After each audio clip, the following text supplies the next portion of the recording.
네, 기도하겠습니다.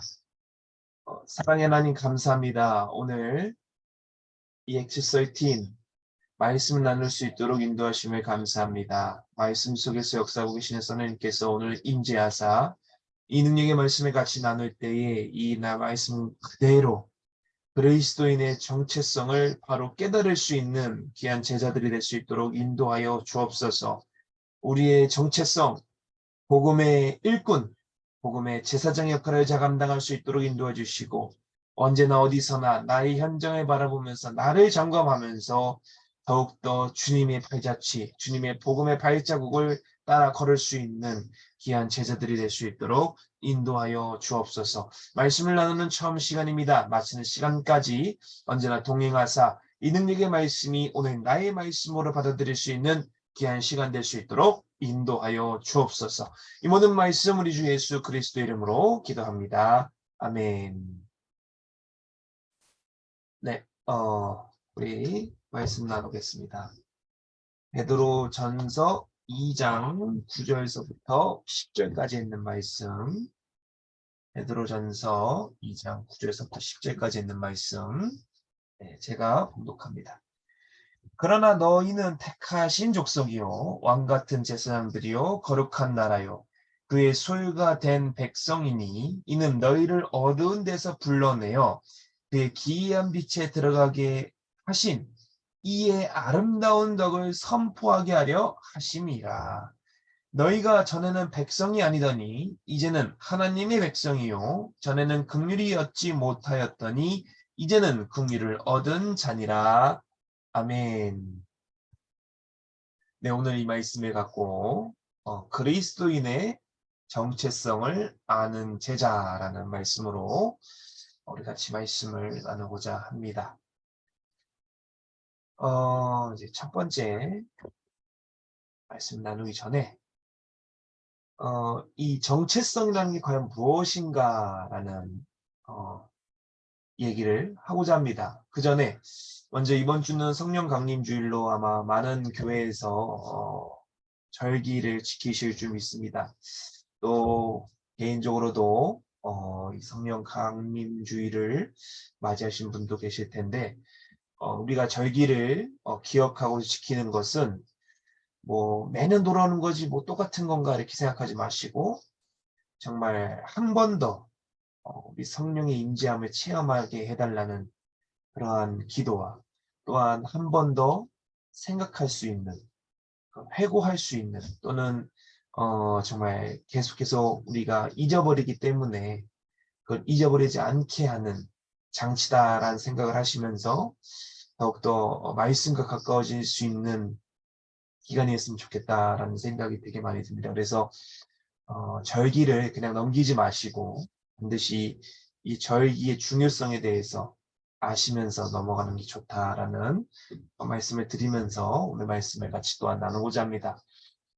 먼저 정체성입니다. 아이덴티 또는 뭐 아이덴티티 이렇게 말하기도 하는데 사전에 찾아보니까 이런 말이 나옵니다. 변하지 아니하는 존재의 본질을 깨닫는 성질 또는 그 성질을 가진 독립적인 존재다라고 나와 있습니다.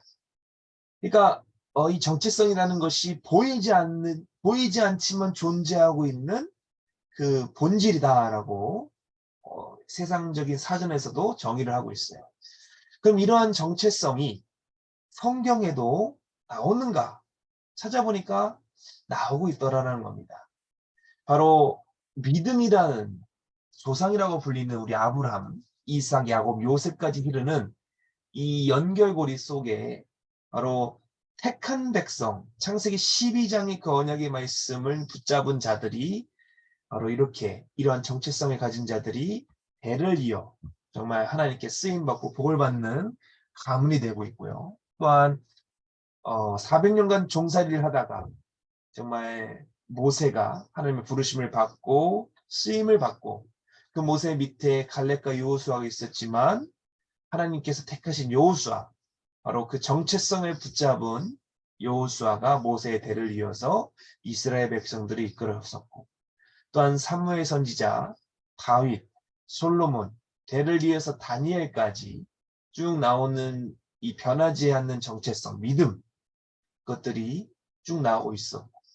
또한 예수님의 12제자들이 마가의 다락방에 모여서 기도하고 그 중에 120문도들이 안디옥 교회 그 중에 몇몇 안 되는 그 사람들이 안디옥 교회를 세우고 그 안디옥 교회 전도팀들이 바로 초대교회를 세워가기 시작하고 그들이 나중에 시간이 흘러서 여러 외국인 선교사들까지 쭉 흘러가면서 그분들이 이 한국교회를 세우고 그 한국교회가 지금의 우리 엑지설팀까지 온 것은 분명히 변하지 아니하는 존재, 또 본질이 있었기 때문에 가능한 것이다라고 저는 생각이 듭니다. 그 본질이 과연 무엇일까? 변하지 않는 존재의 본질이 무엇일까? 그거에 대해서 오늘 조금 더 깊게 나누고자 합니다. 제가 서론에 이렇게 말씀을 드린 것은 저희가 사실 이번 지난주죠. 지난주에 양화진 외국인 선교사 묘역을 우리 엑스설팀 파주팀이 섬기는 지역교회와 같이 협력해서 다녀왔습니다. 근데 제가 또 은혜 받았던 그 묘역 하나가 바로 이 묘역인데요. 이 보이시는 이게 바로 우리 언더우드 선교사님의 묘역입니다. 언더우드 선교사님 뿐만 아니라 그의 아들 손주까지도 4대에 걸쳐서 이곳에 묻혀 있는데 과연 이분들이 무엇 때문에 이곳에 와서 복음을 증거했을까? 과연 이들의 핵심 변하지 않는 본질은 무엇일까? 저는 그것을 이 양화진 선교사 묘역에 있는 슬로건이라고 생각을 들었습니다. 하나님이 조선을 이처럼 사랑하사.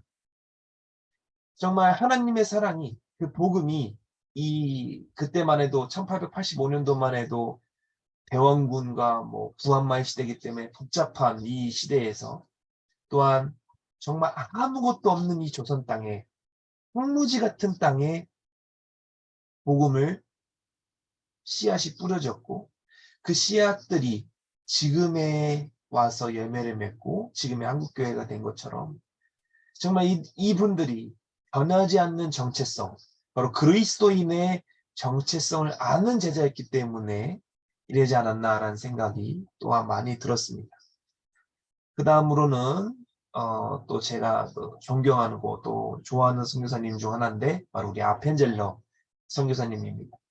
우리 아펜젤러 선교사님은 언더우드 선교사님과 또한 게이 선교사님과 함께 더불어서 성경 편찬, 그러니까 성경 번역 작업에 되게 힘을 쓰셨던 목사님이고요. 앞서 언더우드 선교사님은 세문안교회를 세우시고 지금까지 그 세문안교회가 있죠. 또한 이 아펜젤러 선교사님은 감리교 선교사님이기 때문에 지금 정동에 있는 정동 제일교회를 건립하셨습니다. 이 두 교회가 100여 년이 넘도록 이 자리 그리고 그 자리를 꿋꿋하게 지키면서 복음의 뿌리와 복음의 씨앗을 계속 뿌릴 수 있는 가장 근본적인 이유는 바로 그리스도인의 정체성을 알고 있기 때문이 아닌가라는 생각이 되게 많이 들었습니다.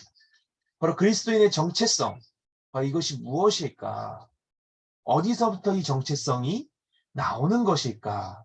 그것을 오늘 같이 나누고 싶습니다. 마지막으로 요 사진 한 장 보고 이제 본문으로 들어갈 텐데 요 사진에 글씨가 보이신지 모르겠지만 그 외국인 선교사 그 양화진 기념관에 들어가 보면 요 사진이 나옵니다. 한 자매는 10일간의 성경 공부를 위해서 쌀자루를 이고 수백 리를 걸어왔고 다른 이는 아이까지 얻고 왔는데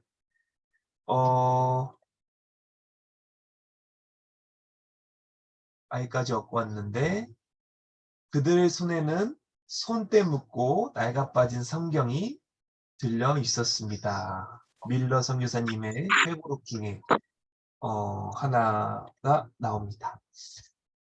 참 그런 것 같아요. 이 말씀을 사모하는 마음으로 정말 그 열흘간의 성경 공부를 위해서 수백 리를 걸어갔다. 1리가 4km니까 못해도 400km 이상을 걸어왔다는 얘기인데 참 대단한 것 같습니다. 과연 우리도 이런 전체성 또한 이러한 마음이 있는가 라는 생각이 되게 많이 듭니다. 자, 이렇게 제가 서두에 말하는 이유는 오늘 바로 가장 중요한 말씀인 정체성에 대해서 나누고자 하기 때문입니다. 강의 안에 보시면 바로 원래의 정체성과 변질된 정체성이다라고 이렇게 설명을 하고 있습니다. 그리스도인들은 성경에 아주 정확하게 명시를 하고 있어요. 창세기 1장 27절과 28절에 보면 원래 우리의 창조 모습이 나와 있습니다. 하나님께서 말씀으로 천지를 창조하신 다음에 사람들을 창조하시고 그들에게 복을 주시는데 이렇게 복을 주시죠. 하나님이 자기 형상 곧 하나님의 형상대로 사람을 창조하시되 남자와 여자를 창조하시고 하나님이 그들에게 복을 주시며 하나님이 그들에게 이르시되 생육하고 번성하여 땅에 충만하라 땅을 정복하라 바다의 물고기와 하늘의 새와 땅에 움직이는 모든 생물을 다스리라 하시니라 라는 복을 함께 주십니다. 그러니까 원래 정체성은 뭐냐? 하나님의 형상대로 창조가 되고 생육하고 번성해서 땅에 충만하고 정복하고 모든 것을 다스릴 수 있는 그 상태가 원래의 정체성이다라고 성경에서는 분명히 말씀을 하고 계세요. 또 뭐라 말씀하시는 창세기 2장 7절에 보면 하나님이 여호와 하나님이 땅의 흙으로 사람을 지으시고 생기를 그 코에 불어 넣으시니 사람이 생명이 되니라. 하나님의 영을 불어 넣었다. 그러니까 하나님의 형상대로 창조되어 있는 그곳에 하나님의 영을 부어 넣었기 때문에 원래의 정체성은 뭐냐? 하나님의 영이 함께하는 임마누엘이다라고 또한 설명하고 계십니다. 더하여서 2장 17절에 선악을 알게 하는 나무 열매를 먹지 말라. 내가 먹는 데는 반드시 죽으리라 하시니라. 하나님과의 관계, 바로 언약의 관계가 뭡니까? 선악과의 관계가 형성되어 있었다. 그러니까 정리해보면 원래의 정체성은 무엇이냐? 하나님의 형상대로 창조를 하고 그 권세를 갖고 있으면서 하나님이 영이 함께하는 약속의 관계가 원래의 정체성이다라고 말씀에서 알려주고 있습니다. 그러니까 우리의 원래의 정체성, 이것이 바로 창세기에 나와 있는 그 정체성이다라고 이해할 수가 있는 거죠. 그러면 이러한 정체성이 지금까지 오면 좋은데 문제는 어디서 나타나냐? 창세기 3장을 통해서 그 문제가 발생하더라라는 겁니다. 바로 정체성의 변질이 오고 말았어요. 이게 무슨 말이냐? 창세기 3장 1절부터 6절까지에 보면 하와와 뱀이 대화하는 장면이 바로 나옵니다. 이것을 우리가 목사님을 통해서 누누이 들었죠. 바로 창세기 3장 문제다라고 설명하고 있는 거예요. 그럼 창세기 3장 문제의 본질은 뭐냐? 첫 번째가 하나님을 불신앙하기 때문에 이 문제가 발생하는 거다라고 이해할 수가 있는 거죠. 그렇지만 더 정확하게는 뭐냐? 바로 하와가 잘못된 말씀에 넘어갔다라는 거예요. 무슨 말이냐? 마태복음 4장에서도 마귀가 예수님한테 찾아옵니다. 뭘 갖고요? 말씀을 갖고 시험을 해요. 돌들로 떡덩이를 만들게 해라.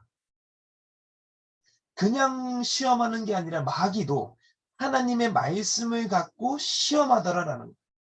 중요한 건 뭡니까?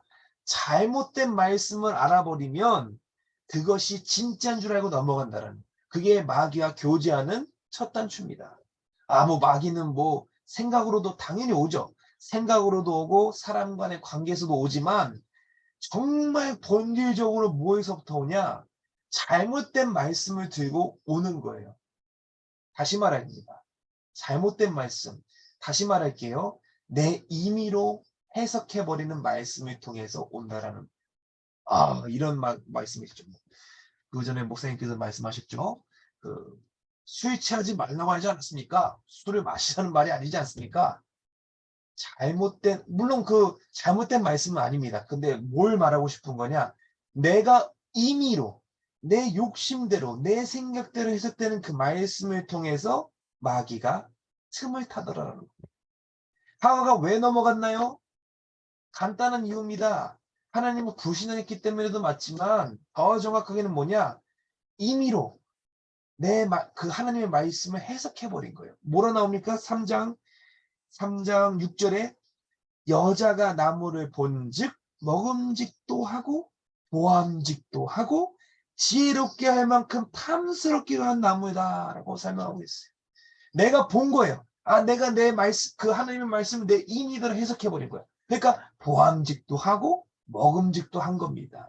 이게 문제다라는 거예요. 정체성의 변질은 임의로 하나님의 말씀 해석해버리는 그 순간 잘못된 말씀으로 틈을 탑니다. 항상 중요해야 돼. 그래서 정확한 말씀, 진짜 성경 중심의 말씀이 언제나 이루어진다라고 말하고 있는 겁니다. 이것이 정체성이 변질된 이유가 바로 여기에 있다라고 보시면 되고, 다음 또 세 번째로 뭐라 말씀하고 있느냐면 그로부터 결과와 변질된 정체성에 대해서 설명하고 있어요. 로마서 8장 44절에 정확히 그 결과가 나옵니다. 우리는 마귀의 자녀가 되어버리고 말았어요. 또 뭐라 나옵니까? 욕심대로, 아비의 욕심대로 행한다라고 나와 있어요. 그러니까 마귀의 자녀가 왜 됐어요? 선악과를 범함으로 말미암아 하나님과의 관계가 깨짐으로 말미암아 마귀의 자녀가 됐는데, 물론 그것도 문제이지만 더 나아가서 그 아비의 욕심대로 나아가는 겁니다. 너희는 너희 아비의 마귀에게서 났으니 너희 아비의 욕심대로 너희도 행하고자 하느니라. 육체와 마음이 원하는 대로 그 욕심대로 행하고자 합니다. 근데 문제가 어디서 나오냐? 진리가 그 속에 없다라고 나옵니다. 뭐라 말해요? 그는 처음부터 살인한 자요, 진리가 그 속에 없으므로 진리에 서지 못하고 거짓을 말할 때마다 제 것으로 말하나니 이는 그가 거짓말의 쟁이요 거짓의 아비가 되었습니다. 뭐가 핵심입니까? 그 속에 진리가 없다. 말씀이 없는 자, 이것이 마귀의 자녀다. 그러니까 앞서 왜 정체성이 변질됩니까? 내 임의로 말씀을 해석해버리면서 거기서부터 발생해서 틈이 타니까 결과적으로 말씀이 희미해지면서 말씀이 마음속에 없는 겁니다. 그로부터 말미암아 결과는 변질된 정체성, 마귀의 자녀로 갈 수밖에 없다라는 거죠. 더하여서 로마서 6장 17절에서는 바로 우리를 마귀의 종노릇, 그러니까 죄의 종이다라고 설명하고 있습니다. 로마서 6장 17절에 이렇게 말씀합니다. 하나님께 감사리로다. 너희가 본래 죄의 종이더니 너희에게 전해준 바 교훈의 본 마음으로 순종하여. 그러니까 본래 우리가 뭐였다? 죄의 종이었다. 마귀의 종노릇하는 우리였다라는 겁니다. 앞서 8장 44절에 욕심대로 행하고자 하느니라고 했죠. 바로 그거예요. 마귀의 종노릇하는 자가 우리가 되어버리고 말았다라는 거죠. 이것이 창세기 3장 이후로 우리에게 발생한 결과입니다. 결과가 이렇다. 이것을 에베소서 2장 1절과 2절에서는 이렇게 설명합니다. 그는 허물과 죄로 죽었던 너희를 살리셨도다. 그때에 너희는 그 가운데 행하여 이 세상 풍조를 따르고 공중의 권세 잡은 자를 따랐으니 곧 지금 불순종의 아들들 가운데서 역사하는 영이라. 우리가 뭘로 죽었대요? 허물과 죄로 죽었다. 이것이 육체의 죽음뿐만 아니라 영적인 죽음을 의미하는 거죠. 허물과 죄, 원죄로 우리가 죽어버린 거예요. 영이 죽어버린 거예요.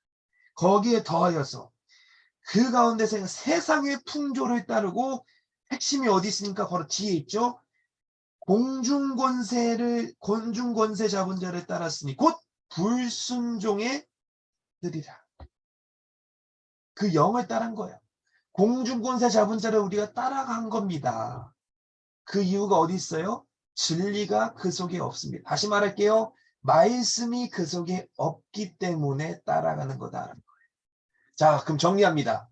원래 정체성은 바로 하나님의 형상대로 창조가 되고 하나님의 영이 함께하며 하나님과 언약의 관계가 있었지만 우리가 창세기 3장 문제를 말미암아 마귀와 교제하면서 그 결과적으로 어떻게 나온 겁니까? 마귀의 자녀로서 마귀에게 종노릇하고 그 마귀를 따라가는 자가 돼버리고 말았다라는 거예요. 이것이 성경에서 정확하게 말씀하고 있는 변질된 정체성이다라고 이해할 수가 있습니다. 자, 그럼 두 번째로. 그러면 성경에서 말하는 정체성은 과연 무엇일까? 라는 거죠. 앞서 창세기 1장 27절, 28절, 창세기 2장 7절, 2장 17절에 대해서 설명하고 있는데 그러면 그것을 성경적으로 얼마나 더 정확하게 성경에서 무엇을 의미하고 있느냐라는 겁니다. 먼저 요한복음 1장 12절 우리 다 같이 너무나도 잘 아는 말씀이죠. 영접하는 자, 곧 영접하는 자, 잠시만. 곧 그 이름을 믿는 자에게는 하나님의 자녀가 되는 권세를 주셨으니 라는 말씀이 나옵니다. 핵심이 뭐예요? 하나님의 자녀가 되는 권세. 이것이 하나님의 형상대로 창조된 자에게 주는 특권이다. 영접이라는 것이 뭡니까? 나는 죽고 내 안에 그리스도가 주인이 되는 것인데 우리가 앞서 요한복음 8장 44절, 로마서 6장 17절, 에베소서 2장 12절을 통해서 마귀의 자녀이자 마귀의 종노릇하고 마귀를 따라가는 자였다가 그것을 영접을 통해서 하나님의 자녀가 되는 권세를 만들었다라는 것. 이것이 성경에서 말하고 있는 아주 정확한 바른 정체성이라는 것. 더하여서 오늘 본문이죠. 베드로전서 2장 10절에 뭐라 말합니까? 하나님의 백성이라고 우리의 정체성에 대해서 베드로 사도가 말해주고 있습니다. 하나님의 백성. 그 백성이 뭘 얻는다라고 또한 말합니까? 긍휼을 얻는 자라고 설명하고 있습니다. 너희가 전에는 백성이 아니더니 이제는 하나님의 백성이요 전에는 긍휼을 얻지 못하였더니 이제는 긍휼을 얻은 자리라. 하나님께 긍휼하심을 얻는 자, 하나님의 백성이다. 그 전에 영화가 한 편 있었죠. 라이언 병 구하기. 진짜 오래된 영화입니다. 근데 라이언 병 구하기가 왜 지금도 이렇게 회자가 되냐면 그 핵심이 어디 있냐면 미국의 성격이에요. 베트남 전쟁 있을 때도 그렇고 실제 우리가 그 SBS에서 하는 꼬리에 꼬리를 무는 이야기, 꼬꼬무라고 하는데 거기서도 나왔던 이야기입니다. 미국 그 베트남에서 철수를 사이공 작전을 통해서 철수를 할 때도 나왔던 이야기예요. 무슨 말이냐? 미국은 미국의 국적을 가진 시민 한 사람을 구하기 위해서 미국이 전체가 달려듭니다. 라이언 일병 구하기 위해서도 라이언 일병 한 사람을 구하기 위해서 그 소대에 다 죽어요. 결국에는. 근데 그 한 명을 구하기 위해서 미국이 뛰어드는 겁니다. 그게 미국의 정체성. 무슨 말이냐? 미국이라는 시민권을 딴 자들에게는 국가가 나서서 그 생명을 보호한다라는 거예요. 하나님의 백성이라는 얘기는 우리가 죽을 수밖에 없었던 마귀를 따라가던 또한 그 종노릇하던 우리를 영접을 통해 하나님의 자녀가 되면 하나님의 백성이 되면서 하나님의 긍휼하심을 얻는 자가 된다는 겁니다. 다시 말합니다. 우리가 힘들 때나 어려울 때나 기쁠 때나 슬플 때나 하나님의 긍휼을 얻은 자가 될 수 있다. 그 이유가 어디 나와요? 우리는 하나님의 백성이기 때문에 그렇다. 하나님의 백성인 우리가, 하나님의 자녀인 우리가 시험에 든다, 문제가 발생한다, 위에서는 난리 나는 겁니다. 왜? 우리와 얘기하고 싶어 하시는 타이밍이 오죠. 다시 말합니다. 문제가 발생한다, 축복이라 말하죠. 더 정확히 말할게요. 축복도 맞겠지만 하나님과 교제할 수 있는 시간이 우리에게 온 겁니다. 그게 기도예요.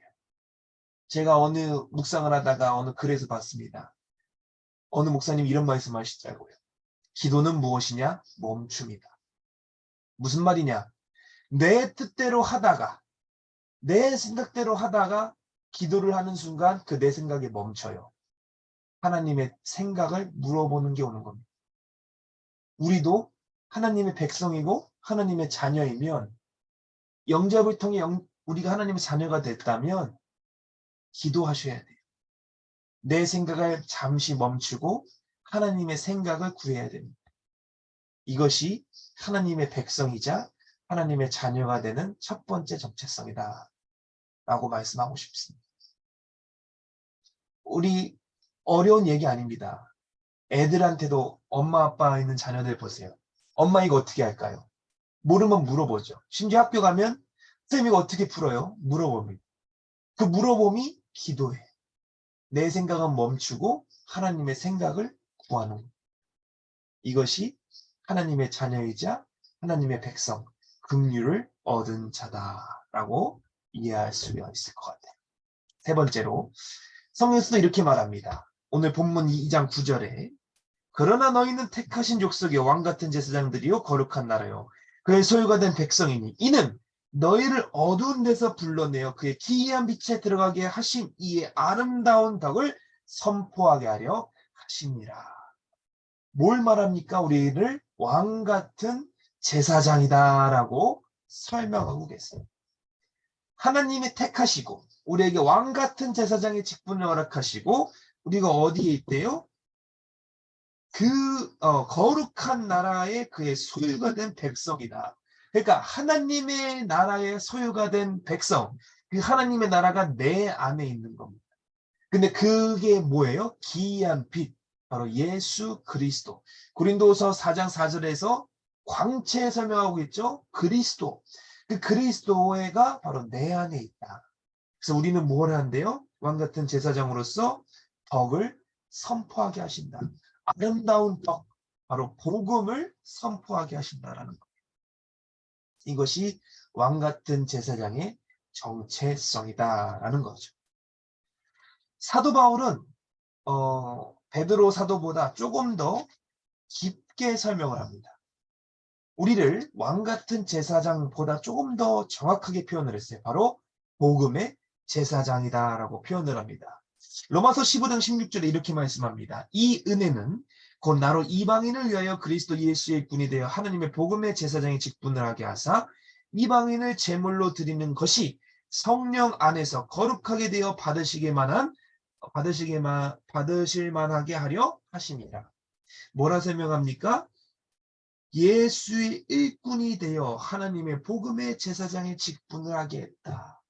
그리스도 예수의 일꾼, 그것이 복음의 제사장이다. 아까 말씀했던 왕같은 제사장보다 조금 더 정확한 정체성이죠.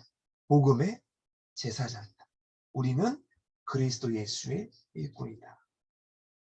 이렇게 우리의 정체성, 또한 성경에서는 이러한 정체성을 설명하고 있더라는 것. 또 우리의 정체성이 요즘 들어 요즘 더하죠. 이 코로나 사태로 인하여서 교회들이 많이 무너져 가고 있죠. 더하여서 뭐 요즘에 차별금지법 뭐 얘기도 나오고 있죠. 그다음에 뭐 동성애뿐만이 아니라 전도도 뭐 세뇌다 이렇게 설명을 하고 있고 심지어 교회들이 많이 무너져 가고 있고 또한 그 가운데 이단은 더욱더 활기치면서 신천지 뭐 하나님의 교회 또 뭐 JMS 뭐 이런 애들이 쭉 판에 치고 놀고 있습니다.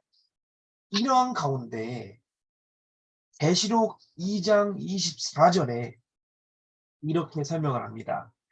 무아디라에 남아있어 이 교훈을 받지 아니하고 소위 사탄의 깊은 것을 알지 못하는 너에게 말하노니 다른 짐으로 너에게 지을 것은 없노라. 뭐라 설명하고 있어요? 바로 남은 자, 사탄에게 넘어가지 않은 자, 다시 말합니다. 세상 유혹에 빠지지 않은 자, 남은 자에게 말씀하고 있더라. 그것이 오늘날 우리, 이게 계시록이 가장 늦게 쓰여진 성경인데 그 시대에도 이렇게 판을 치고 놀았는데 지금은 오죽하겠습니까? 지금에도 이 말씀 그래서 맞는 거예요. 우리에게 남은 자. 성경에서 말하는 우리의 정체성은 뭡니까? 남은 자. 사탄에게 넘어가지 않은 남은 자. 또 계시록 3장 4절에 이렇게 말씀합니다. 그러나 사대에 그 옷을 더럽히지 아니하는 몇 명이 내게 있어 흰 옷을 입고 나와 함께 다니니 그들은 합당한 자인 연고라. 뭐라 말씀하세요? 몇 명, 소수라라는 거예요. 남은 자 몇 명, 소수자.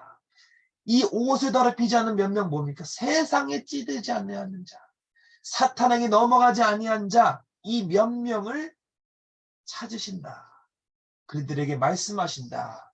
그렇기 때문에 우리가 말하는 오늘날의 성경에서 말하는 우리의 정체성은 뭡니까? 복음을 가진 남은 자 몇 명이다라는 것. 이것이 그리스도인에서 그리스도인이 정체성, 그러니까 다시 말하면 성경에서 말하는 그리스도인의 정체성이다라고 이해할 수가 있는 겁니다. 남은 자 몇 명. 그들이 누구인가? 이들이 무엇을 했는가? 성경을 통해서 묵상을 하시면서 나아가시면 좋을 것 같습니다. 다음 세 번째로 그리스도인, 다시 말하면 그 제자의 정체성은 무엇이며 무엇을 해야 하는가? 바로 우리의 정체성은 아까 말씀했죠. 복음의 제사장이다. 또 다시 더 정확하게 말하면 남은 자 몇 명이다라는 것. 이들이 왕 같은 제사장으로서 또한 우리의 소속은 빌립보서 3장 20절에 말하고 있죠. 시민권은 하늘에 있다. 하나님 나라에 속한 자로서 이것이 우리의 정체성이자 우리의 나아갈 방향성을 말하고 있는 거예요. 무엇을 말하느냐? 바로 제사장이다라는 말씀을 계속합니다. 베드로 사도는 왕 같은 제사장이다 설명하고 있죠. 사도 바울은 우리에게 복음의 제사장이다라고 설명하고 있어요. 그러면 무엇을 해야 될까라는 거예요. 그것이 바로 제사장의 자격을 통해 우리가 확인할 수가 있다라는 겁니다. 너무나도 유명한 말씀입니다. 심지어 예배 시간 때마다 목사님께서 말씀하시는 말씀이기도 해요. 그거는 이제 요한복음 4장 24절인데 우리 23절서부터 읽어보겠습니다. 아버지께 참되게 예배하는 자들은 영과 진로 예배할 때가 오나니 곧 이때라. 아버지께서는 자기에게 이렇게 예배하는 자를 찾으시느니라. 하나님은 영이시니 예배하는 자가 영과 진리로 예배할지니라. 그전 성경에는 뭐라 나오냐? 신령과 진정으로 이렇게 말씀하고. 무슨 말이냐? 제사장의 자격, 다시 말하면 하나님의 자녀가 할 수 있는 것이 뭐다? 예배다. 예배다. 근데 참되게 예배하는 자를 찾으신다라고 말씀합니다. 앞서 설명했죠. 계시록 2장, 3장을 통해서 아시아 7교회들에게 하시는 말씀 중에 바로 사대교회와 아까 라우디아 교회였나요? 거기에 나오는 말씀 뭡니까? 남은 자 몇 명이었어요. 그러니까 이 남은 자 몇 명은 다시 말하면 참되게 예배하는 자다라는.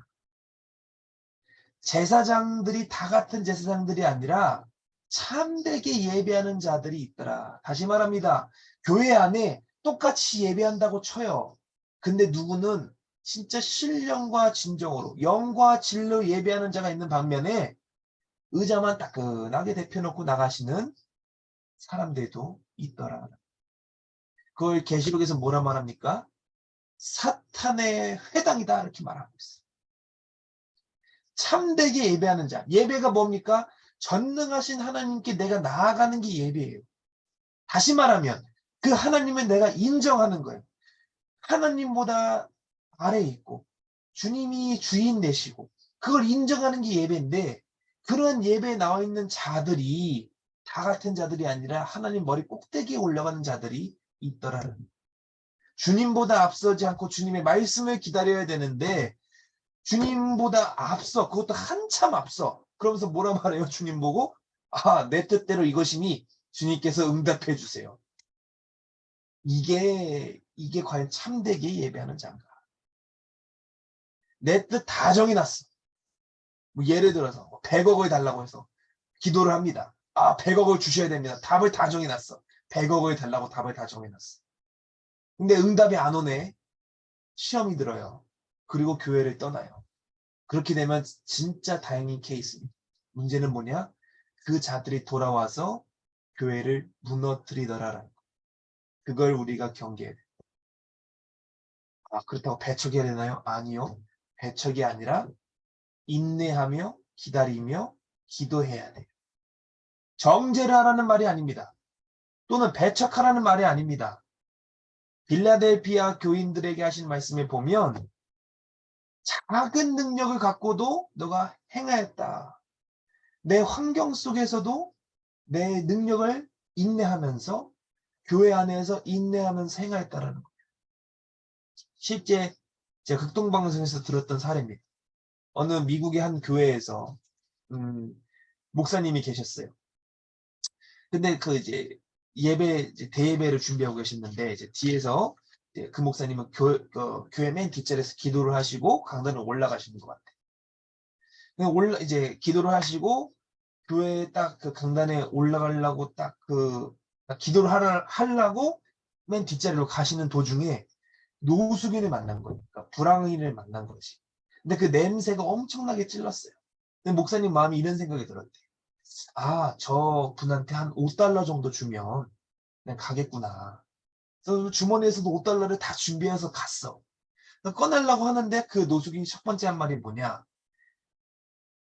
이제 그러니까 목사님이 믿고 있는 예수님에 대해서 알려달라는 말이었어. 목사님 충격을 받았어. 만약에 그 목사님이 그 말을 듣지도 않고 $5 주고 가세요. 예배 분위기 망칩니다 했으면 그 영혼이 어떻게 됐겠는가. 그 영혼은 지금 어디 교회인지 정확히 기억이 안 나는데 아무튼 사역자로 감당하고 있습니다. 바로 이겁니다. 참되게 예배하는 자, 인내하는 자, 이거에 대해서 말씀하고 있다. 이것이 제사장의 첫 번째 자격입니다. 자, 또 두 번째는 기도입니다. 기도는 단언컨대 하나님의 자녀이자 하나님의 백성이 할 수 있는 특권 중의 특권입니다. 다시 말하면 아까 제가 말씀드렸죠? 어디서 말씀드렸죠? 멈춤이다. 기도는 멈춤이다.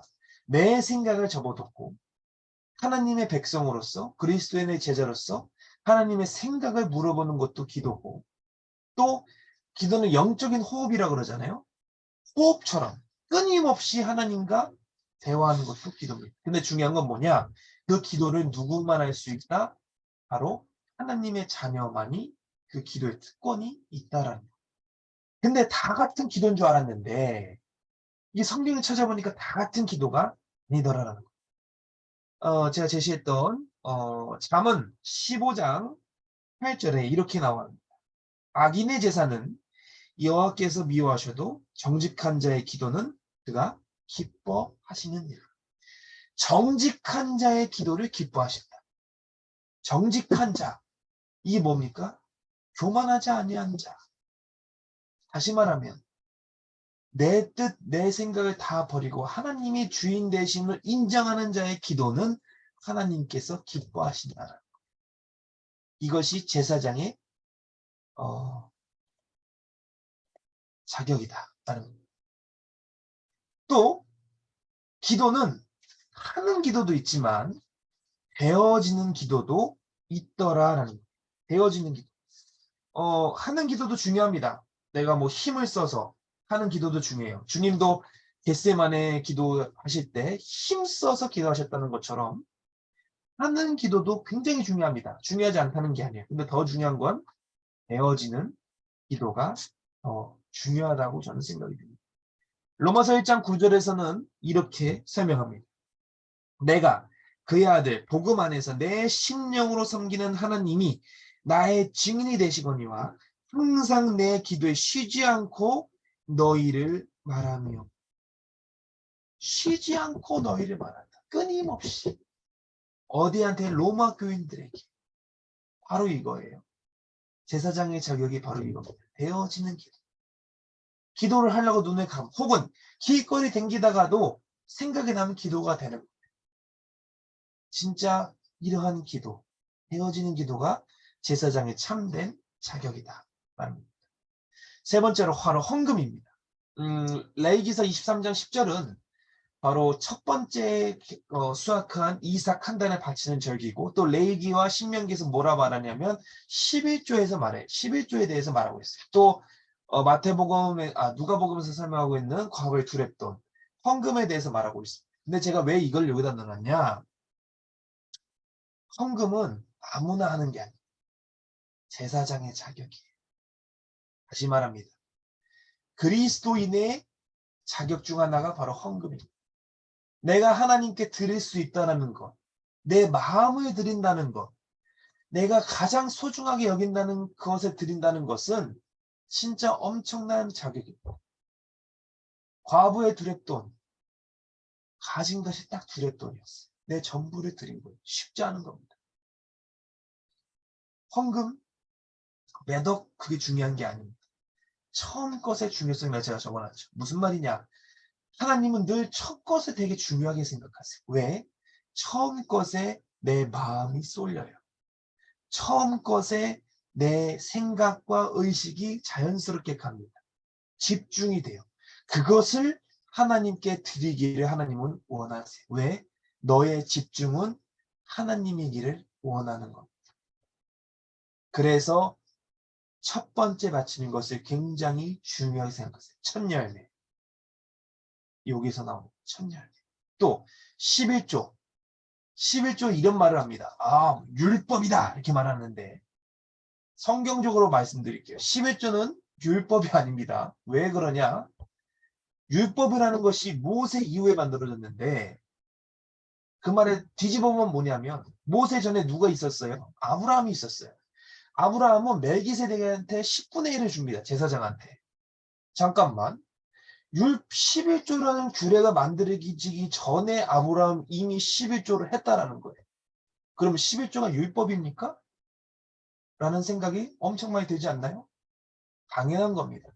다시 말하면 헌금을 할 수 있다는 얘기는 제사장의 자격, 그리스도인의 자격이다라는 거고, 감사할 수 있는 특권이자 드릴 수 있다는 특권이라는 거예요. 더해서 저는 이 물질뿐만이 아니라 더 중요하게 생각하는 것이 바로 시간입니다. 바로 제사장의 자격 중에 자격, 시간을 드릴 수 있다는 것, 하나님께. 이게 뭐냐? 하나님과 교제하는 시간. 내가 하나님과 예배드리고 말씀을 듣고 보고 전도를 하고 기도를 한다는 것 자체도 어떻게 보면 헌금입니다. 내한테 있어서 가장 중요한 것, 시간이라는 거죠. 어느 책에서 이런 글귀를 제가 읽어봤습니다. 지나가는 청년에게 이런 말을 했어요. 부자가 100억을 줄 테니 오늘 안에 다 써야 되고, 100억을 주면 오늘 안에 다 써야 되고, 내일 아침인 너한테 없다. 다시 말하면 오늘 너는 죽는다. 이 100억을 너는 가지겠느냐? 라고 말했더니 그 청년이 이런 말을 합니다. 갖기 싫다고. 그럼 부자가 이렇게 다시 말하죠. 그러면 내일 아침 너에게 주어진 그 시간은 100억보다 귀한 거야. 그러니까 그 시간을 귀하게 사용하세요라고 말을 합니다. 무슨 말이냐? 나한테 물질도 중요하겠지만 어떻게 보면 나한테 중요한 것이 시간이다라는 거예요. 노인분들에게 말합니다. 100만금을 주어서라도 하고 싶은 것이 젊음이다 이렇게 설명을 해요. 그만큼 시간이 중요하다라고 말하는 거죠. 또 하나, 바로 이 제사장의 적 중 하나가 바로 로마서 15장, 아까 사도 바울이 말했던 복음의 제사장이죠. 전도다라는 겁니다. 그리스도의 일꾼이다라고 말씀하고 계세요. 그 그리스도의 일꾼, 사도 바울이 이 복음의 제사장의 직분 또한 이 자격을 갖고 있으면서 뭘 했냐? 바로 주님이 하신 그 일을 따라갔다라는 거예요. 제자를 양육했고요. 전도를 했고요. 병 고치는 여러 사역들을 했어요. 무슨 말이냐? 이 제사장의 자격, 이걸 갖고 제자 양육, 전도 또한 병 고침에 힘썼다는 얘기는 그리스도께서, 그러니까 예수님께서 하신 그 발자취를 따라갔다는 얘기입니다. 그것이 제사장의 자격이다라는 것이죠. 이게 바로 성경에서 말하고 있는 그리스도인의 정체성, 제자의 정체성이고 그들이 할 수 있는 일, 바로 예배, 기도, 헌금, 전도다라는 것. 전도도 복음의 제사장이 할 수 있는 것. 우리는 왕 같은 제사장. 여기서 말하는 뭐 제사장이 물론 뭐 사역자, 뭐 전도사님이나 뭐 목사님이나 선교사님 이렇게 말할 수도 있겠지만 우리는 제사장의 자격, 복음의 제사장의 직분을 행하고 있으면서 바로 내가 있는 그 현장을 살릴 수 있는 그런 제사장이다라는 마인드를 갖고 살아야 되겠다는 거죠. 참 이게 너무나도 중요한 것 같습니다. 그리고 이게 쉽지 않은 일이기도 하고요. 제자 한 명을 키우는 게 너무나도 어렵기 때문에 그렇습니다. 제가 아까 서두에서도 말씀드렸다시피 아브라함은 이삭, 이삭은 야곱, 야곱은 요셉이었어요. 한 명씩 남겼습니다. 주님은 정말 대단하시죠. 11명을 남겼어요. 가룟 유다를 빼고 11명을 남겼어요. 또 그들의 제자들이 120명을 남겼어요. 그 중에 안디옥 교회 5명이서 나갔어요. 근데 사도 바울은 성경을 보니까 뭐 가이오도 나오지만 제가 봤을 때 가장 사랑했던 자가 누구였냐면 디모데였습니다. 디모데 한 사람을 놓고 디모데 전후서를 썼어요. 한 명을 남겼습니다. 그리스도인이 바로 주님이 가신 그 길에 따라가는 자, 무엇을 남겨야 됩니다. 라는 생각이 오늘 말씀을 나누면서 많이 듭니다. 네, 이제 말씀을 마무리하고자 합니다. 우리 네 번째로 나를 돌아보자. 나의 정체성은 무엇인가라는 거예요. 자, 그리스도인의 정체성 다 살펴봤습니다. 그러면 나의 정체성은 무엇인가? 첫 번째로 나의 생각과 마음과 의식을 점검해 봐야 합니다. 마태복음 26장에서는 향유 옥합을 깬 그 마리아의 얘기와 예수를 판 자, 즉 가룟 유다에 대해서 말씀하고 있습니다. 근데 마태복음 26장은 참 신기한 장인 게 뭐냐면 정말 전무후무한 축복을 받은 자가 바로 옥합을 깬 자예요. 뭐라 말씀하세요? 복음이 전파되는 곳에 이 자가 행한 것도 같이 전파된다. 라는 말씀이 있고 또 가룟 유다에게 뭐라 말씀하세요? 차라리 나지 아니하였더라면 엄청난 저주가 임해요. 한 장에서 축복과 저주가 나눠집니다. 정말 점검해 보셔야 돼요. 나는 옥합을 깬 자냐 아니면 예수를 판 자냐. 나의 가장 귀한 것을 드릴 수 있을 만큼의 예수님이 가장 우선인 제자냐 아니면 사탄의 유혹과 미혹에 빠져 나의 생각을 뺏겨버리는 자냐.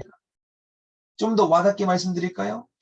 내 육체의 욕심, 편안함, 또 육체의 편안함. 교회 가는 거 힘들죠. 기도하는 거 힘들지. 예배드리는 거 귀찮죠. 그거에 예수님을 팔아버리고 나를 선택하느냐. 아니면 힘들어도 내가 조금 모자라도 혹은 가진 것이 없거나 혹은 무엇이를 당하더라도 정말 거기서 굴하지 않고 예수님이 가장 우선인 제자이냐. 이것을 점검해 보셔야 된다는 겁니다. 나의 가장 길. 나는 옥합을 깬 자인가? 예수를 판 자인가? 두 번째로 나는 말씀을 어떻게 받고 있는가? 이것이 나의 정체성에 굉장히 중요한 역할입니다. 우리는 예수님을 믿을 때 신비주의로 믿는 게 아닙니다. 율법주의를 믿는 게 아니고 인본적으로 믿는 게 아니에요. 오직 말씀 중심으로 믿어야 돼요. 다시 말하면 그럼 그렇게 중요한 말씀이 나한테 어떻게 임하고 있느냐, 어떻게 내가 그 말씀을 받고 있느냐를 점검해 봐야 돼요. 그것이 나의 정체성의 첫걸음입니다. 무슨 말이냐? 출애굽기 20장에서는 모세의 10계명에 대해서 말하고 있어요. 근데 신명기 5장 2절에 이거는 제가 찾아서 읽어드릴게요. 신명기 5장 2절에 이렇게 말씀합니다. 우리 하나님 여호와께서 호렙산에서 우리와 언약을 세우셨나요? 잠깐만요. 출애굽기 20장에서는 십계명에 대해서 말하고 있어요. 그것이 오늘날 유태인들의 율법이라고 말하고 있습니다. 자,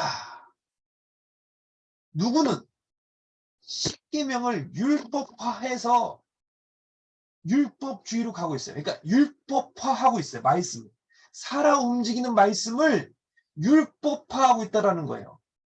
근데 모세는 뭐라 말해요? 그 말씀을 직접 받은 자는 하나님과 우리 하나님 여호와께서 호렙산에서 우리와 언약을 세웠다. 말씀을 받은 자는 그것을 언약이라 생각하고 나아가고 있어요. 근데 똑같이 모세가 이스라엘 백성들에게 말했지만 그것을 율법화하는 자가 있더라. 누구는 똑같은 말씀을 받았는데 그 말씀을 받아들이고 언약으로 붙잡고 나아가는 자가 있는 반면에 누구는 그 말씀을 율법화하는 자가 있어요. 그거 갖고 나를 정죄하면 괜찮아. 남을 정죄하기에 도구로 쓰는 거 아주 그런 사람들이 너무나도 많다라는 거예요.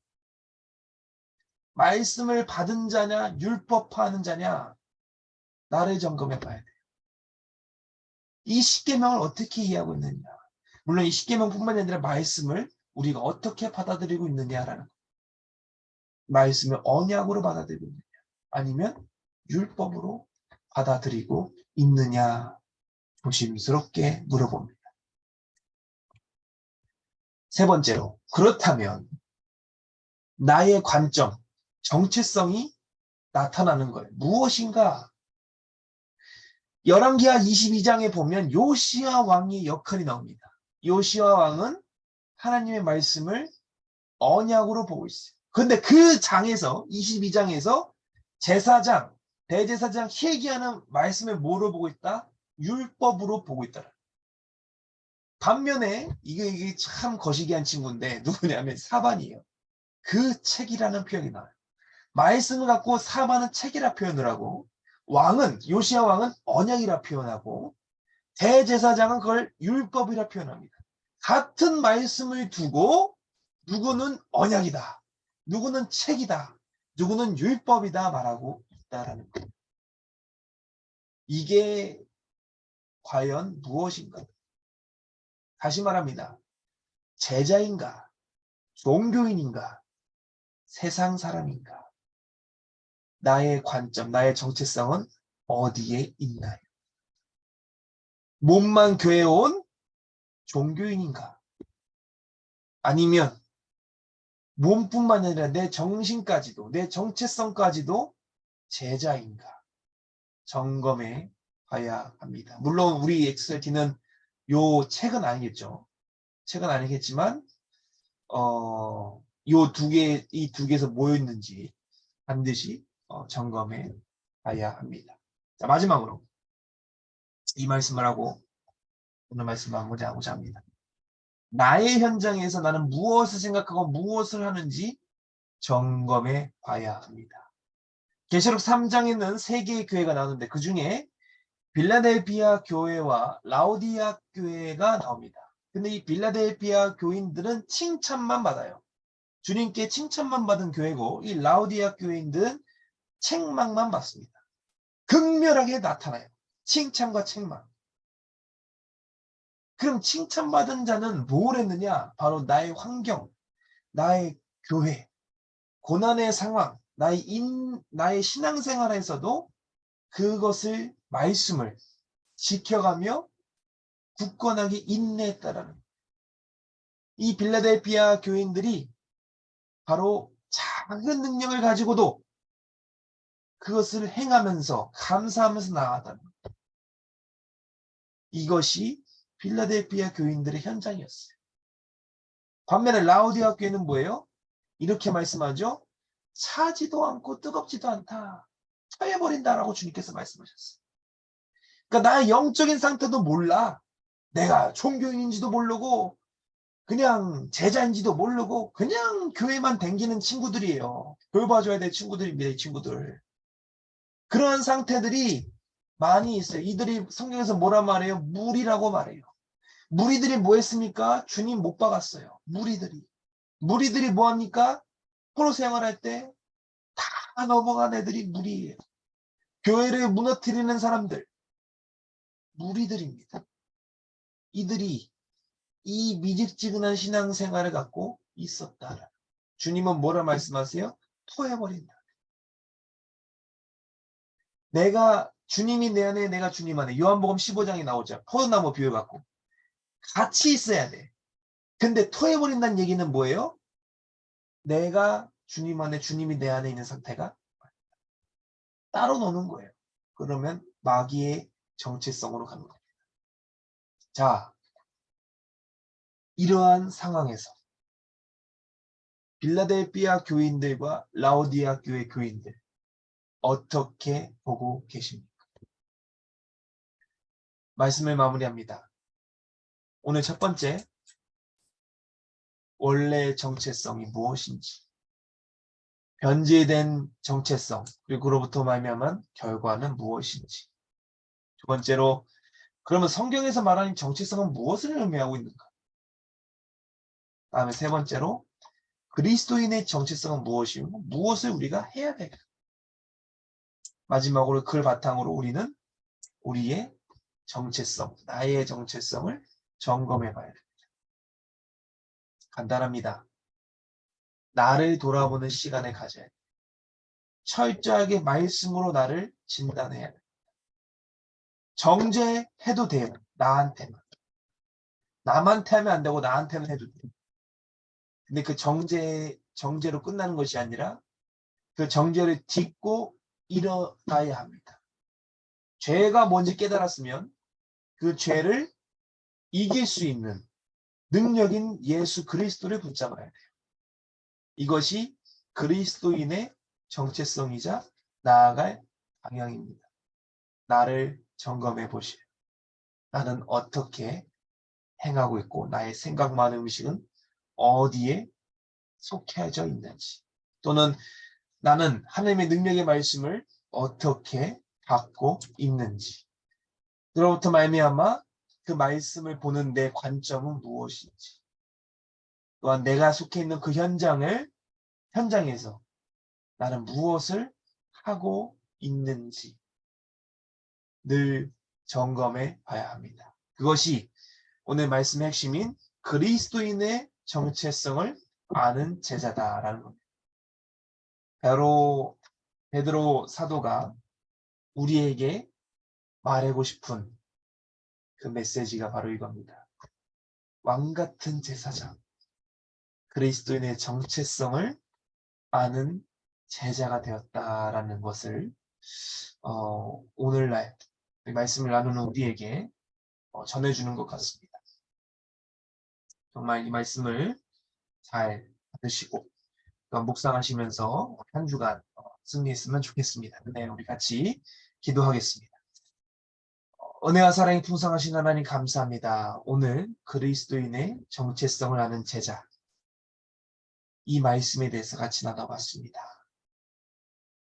그리스도인의 정체성, 바로 복음의 제사장, 그리스도인의 일꾼, 그러한 정체성을 갖고 내가 있는 현장에서 그 현장을 살릴 수 있는 제자가 되기를 간절히 소망합니다. 그것보다 앞서 말씀으로 나를 점검해 보게 하시고, 과연 나는 이 능력의 말씀을 어떻게 받아들이고 있는가, 또한 어떠한 관점으로 보고 있는가 돌아보게 하사 내가 있는 그 현장을, 또한 나의 속해 있는 교회와 공동체를 살릴 수 있는 제자들이 될 수 있도록 인도하여 주옵소서. 오늘 받은 말씀, 정말 이 말씀을 붙잡고 한 주간 승리하게 하시며, 더하여서 이 성령 강림 주일을 보내는 이 한 주간이 더욱더 은혜의 한 주가 될 수 있도록 인도하여 주옵소서. 이 모든 말씀 우리 주 예수 그리스도 이름으로 기도합니다. 아멘.